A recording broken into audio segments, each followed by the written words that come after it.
Ya, ya.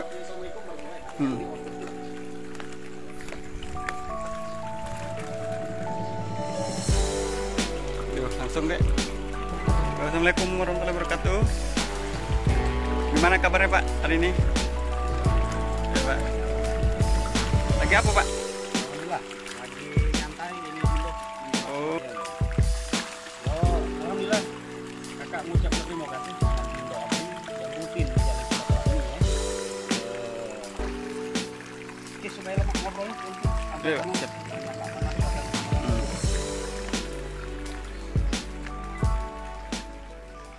Kita berkaca pengalaman banyak juga organisasi-organisasi di Linggau ini begitu musyawarah daerah, musyawarah kota itu banyak diwarnai keributan, kericuhan, kan, sempat tertunda dan sebagainya, kan.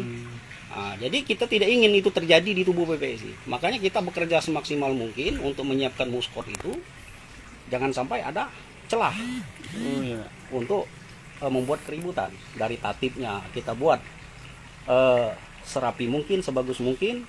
Dari perencanaannya juga kita buat serapi mungkin, sebagus mungkin. Itu kerja rekan-rekan PBPSI diwujudkan dalam bentuk SK panitia kemarin.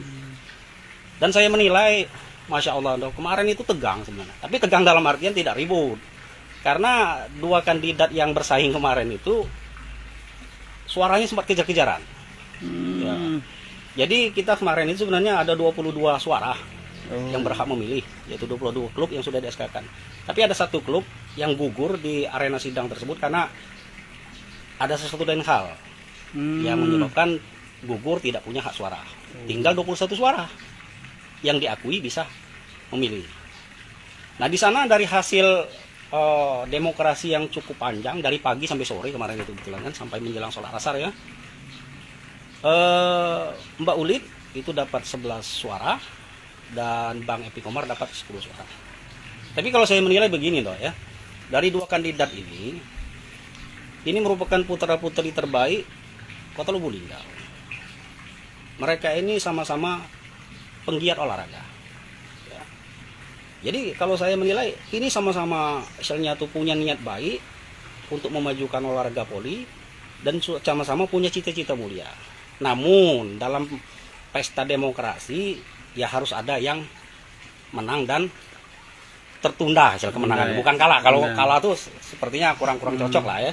Tertunda kemenangannya. Ayo harus ada. Kalau tidak ada yang menang dan tidak ada yang tertunda, ya tidak berjalan berarti demokrasi itu kan. Itulah hasil dari demokrasi.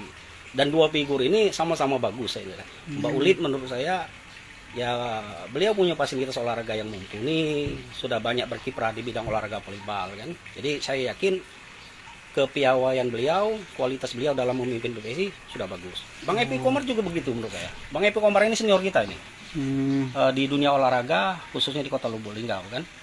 Jadi beliau ini bukan hanya volleyball, juga aktif di silat. Tapi keluarga besar beliau, saya kenal paham, kenal betul. Istrinya dan anak-anaknya ini banyak pemain voli, pencinta voli, penggila voli. Jadi beliau juga menurut saya sangat berkompeten sebenarnya untuk memimpin PPSI. Namun semua tertunda saja.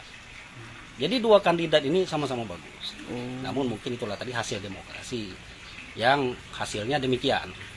Dan harus diterima oleh semua pencinta volleyball dan harus kita dukung program-program ke depan untuk memajukan perpolian di Kota Lubuk Linggau. Dan saya menilai juga kedua figur ini dari segi analisa ya. Mereka berdua ini ya sama-sama tidak punya syahwat kekuasaan, ambisi berkuasa tidak, tapi terpanggil untuk memajukan volleyball. Karena saya juga tidak bisa lagi mencalonkan diri. Yang kedua, ya kita mencari figur untuk meneruskan estafet ini, dan mereka berdua terpanggil. Ya, sebetulnya ada 3 kemarin itu calon kan, yang mengambil berkas, tapi 2 orang yang mengembalikan berkas, 1 orang tidak mengembalikan, itu Pak David Chong tidak mengembalikan berkas, jadi cuma 2 yang. Jadi mereka ini sama-sama terpanggil untuk memajukan olahraga volleyball di Kota Lubuk Linggau, bukan syahwat kekuasaan.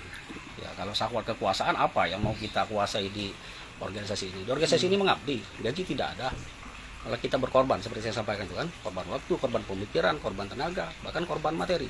Termasuk saya, Ando. Ini saya sudah buktikan, saya tanyakan kepada kawan-kawan.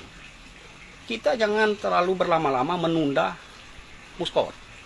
Seperti yang pernah sampaikan, masa kepengurusan PBPSI 4 tahun.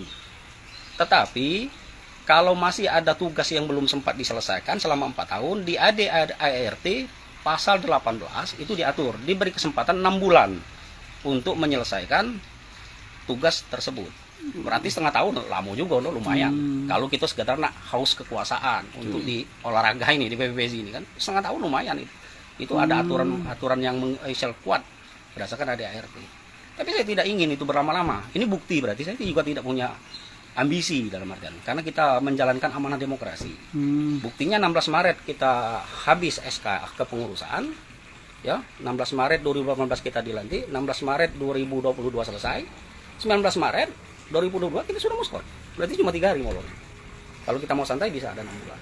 Jadi ini bukti sama-sama, baik saya yang mantan ketum PBPSI Kota Lubuk, kandidat kemarin yang bersaing untuk menciptakan demokrasi yang baik di tubuh PBPSI Kota Lubuk Linggau, ini sama-sama tidak punya istilahnya ambisi kekuasaan, tapi semuanya keterpanggilan hati untuk memajukan olahraga volleyball di Kota Lubuk Linggau ini. Karena Kota Lubuk Linggau ini luar biasa menurut saya. Di Sumsel, Kota Lubuk Linggau ini kan terbesar kedua setelah Kota Palembang kan. Nah, termasuk kemajuan di bidang olahraga. Ya, kemajuan di bidang olahraga luar biasa. Kita Porprov 2015 menjadi tuan rumah. Saya termasuk salah satu warga yang sangat bangga. Volleyball khususnya waktu itu GOR megang luar biasa, ribuan penonton. GOR sebesar itu. Pak Wali juga sangat bangga luar biasa. Kita semua bangga warga Lubuk Linggau. Nah, ini bukti bahwasanya kecintaan kita terhadap olahraga luar biasa. Dan kalau bisa target kita ke depan, ya seperti saya baca tadi di koran Linggau Pos cetak ya, koran harian. Ya Mbak Ulit sebagai ketua terpilih punya cita-cita mulia, ingin bekerja maksimal untuk PBPSI. Nah, ini yang kita harapkan, figur pemimpin ya. Dan kita tunggu kabar gembira ini. Itu masalah seputar masalah muskor kemarin dong, luar biasa. Harapan kita kepada yang terpilih.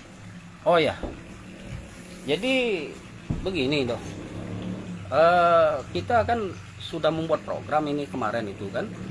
Jadi selama saya memimpin yang periode kedua 2018-2019 itu maksimal bekerja. Saya punya moto tiada hari tanpa olahraga voli gitu. Tapi 2020-2021 kita terkendala karena COVID-19, Corona. Nah, harapan saya begini nanti kepada ketua terpilih kan. Ya supaya bisa, kalau yang namanya harapan boleh dilaksanakan, boleh tidak, bukan kewajiban. Kalau kewajiban beda, namanya harapan kan. Ya harapan saya program yang sudah berjalan selama ini banyak itu ya. Salah satunya kalau program turnamen itu sudah rutin, pembinaan itu sudah rutin. Tapi kan program yang baru itu Liga Poli PBPSI Kota Lubuk Linggau. Itu baru pertama kita laksanakan 2019, 2020 terhambat.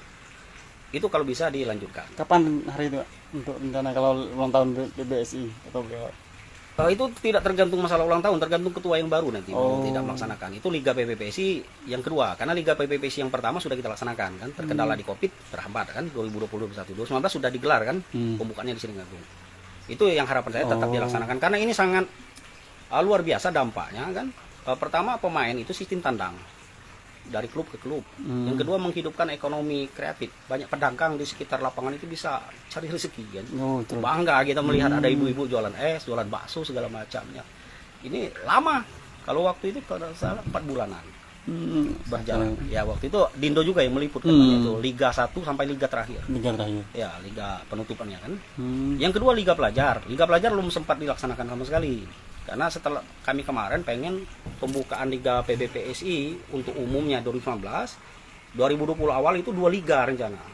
Liga PBPSI untuk umum, Liga PBPSI untuk pelajar. Sistem tandang dari sekolah ke sekolah. Karena mayoritas pengurus PBPSI yang kemarin ini, kalau yang baru kita belum tahu komposisinya nanti kan, itu banyak guru olahraga. Baik di SMA, SMP, SD. Dan mereka ini kan jembatan untuk program Liga Pelajar, cocok ini. Tinggal sistem tandangnya gantian tuan rumahnya. Di sinilah mungkin kita juga melihat potensi atlet. Dari yang masih kecil kan, dari SD, SMP, SMA, ini bagus ini. Apalagi untuk Porpro kan ada batasan umur U21 misalnya. Nah kalau SMP SMA itu rata-rata masih muda-muda. Oh, untuk liga pelajar ya. Nah, itu selain liga umum tadi. Nah ini semua bagus. Kalau pembinaan, turnamen itu sudah jalan semua, yakin saya sudah bagus. Nah jadi harapan saya ya tetap dilaksanakan untuk menghidupkan perpolonan Kota Linggau. Apalagi 2022 kan COVID sudah nggak melandai, tidak terlalu ini lagi kan, tidak terlalu banyak lagi angka penularannya. Ya harapan kita bisa normal lagi, bisa hidupkan lagi program yang tertunda maupun laksanakan. Bahkan saya juga berharap mungkin kepada ketua terpilih ada program-program baru mungkin. Oh, program baru ya.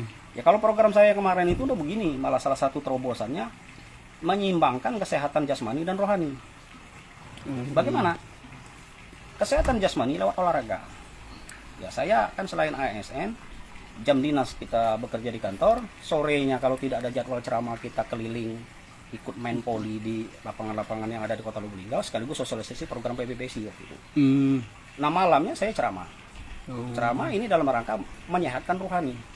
Jadi ini penting untuk salah satu terobosan kita menyapa masyarakat lewat lapangan volleyball dan juga lewat media dakwah. Dan harapan juga kita terus begitu. Saya juga siap, intinya tidak lepas tangan. Apalagi program PBPSI ya. Program PBPSI ini kita mungkin mau roadshow 17 kabupaten kota kan.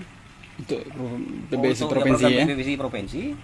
Kita PBPSI itu salah satu tugasnya adalah partner kerja PBPSI kabupaten kota yang ada 17 kabupaten kota kan.